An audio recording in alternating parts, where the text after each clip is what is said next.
சிவபெருமானையே வியக்க வைத்த பக்தரை பத்தி உங்களுக்கு தெரியுமா? முன்பு ஒரு காலத்துல அப்பர் என்கிற ஏழை விவசாயி ஒருவர் தன் குடும்பத்தோட வாழ்ந்துட்டு வராரு. இவர் ஒரு தீவிரமான சிவபக்தர். அப்பர் தன் நிலத்தில் விளையும் நெற்பயிர்களை தினமும் ஒரு படி சிவபெருமானுக்கு காணிக்கையாக கொடுப்பது வழக்கம். இவரோட பக்தியை பார்த்த சிவபெருமான் அப்பரை சோதிச்சு பார்க்கணும்னு நினைச்சு அவரோட நிலத்துல எதுவும் விளையாத மாதிரி அவருக்கு வறுமையை கொடுக்கிறாரு.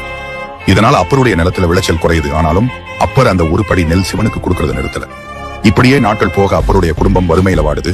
இறுதியா அவருடைய நிலத்துல ஒரு படி நெல் மட்டும் விளையுது. இதனை கண்ட அப்பர் தன்னோட வறுமையும் பொருட்படுத்தாமல் எல்லாத்தையும் சிவன் பார்த்துப்பாருன்னு சொல்லிட்டு அந்த ஒரு படி நெல்லையும் சிவனுக்கே படைக்கிறாரு. இவரோட பக்தியில் வியந்து போன சிவபெருமான் அப்பருக்கு காட்சி தராரு.